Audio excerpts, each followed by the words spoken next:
नमस्कार, फेरि पनि तपाईँहरूलाई मेरो मिनी ब्लगमा स्वागत छ। यहाँ हो प्रेम मन्दिर वृन्दावन। वृन्दावन भन्नाले तपाईँको कृष्ण राधा कृष्ण जो नाम चलिरहेको छ र मानिरहेको छौँ सबैजनाले। यहाँ हो प्रेम मन्दिर। यो लाइटिङ देख्नु हुँदैछ, यो सबै बेलुकाको टाइमको हो। मेन चिज यहाँ प्रेम मन्दिरमा लाइटिङ हेर्नु नै आउँछ र यस्तो मजाको लाइटिङ, यति भिड हेर्न सक्नुहुन्छ। भगवानको जग्गामा कति उज्यालो, मान्छेहरू पनि त्यति नै भिड भगवानको दर्शन गर्न लागेको र हामीहरू पनि प्रेम मन्दिरमा गएर आएको। वृन्दावन, उत्तर प्रदेश, भारत। जगद्गुरु कृपालु महाराज, जगद्गुरु कृपालु परिषद।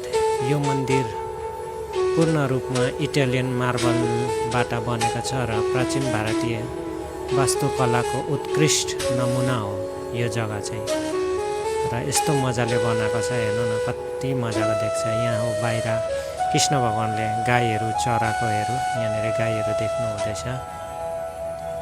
वृन्दावनमा अवस्थित प्रेम मन्दिर राधाकृष्ण र सीतारामको प्रेमलाई नै समर्पित एक भव्य र दिव्य मन्दिर हो।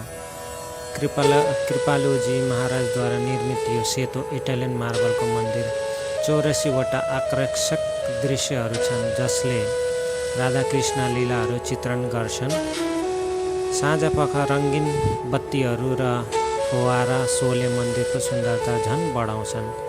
र यो हरियाली भगवान कृष्ण राधा बस्नु भएको छ यहाँनिर। यो जब कृष्ण भगवानले कान्छी उङ्लाले पर्वत उठाउनु भएको थियो, यो नजारा हो। यति मजाले दर्शाएको छ कि तपाईँले छेउमा गएर पनि हेर्नुभयो भने देख्नु हुँदैन कसरी चाहिँ कान्छी उम्लेले उठाउनु भएको छ। सबैजना मान्छेहरूलाई तल राखेर यो हो पानी पर्वतको माथि। यति राम्ररी बनाएको छ, बहुत देख्दै मन एकदम कति यहीँ बसौँ जस्तो मन लाग्छ। कति मजाले बनाएको दृश्यहरू छ यहाँनिर। भगवानको यहाँनिर हेर्न सक्नुहुन्छ, नाग देवताको कृष्ण कृपालु लेखेको छ यहाँनिर।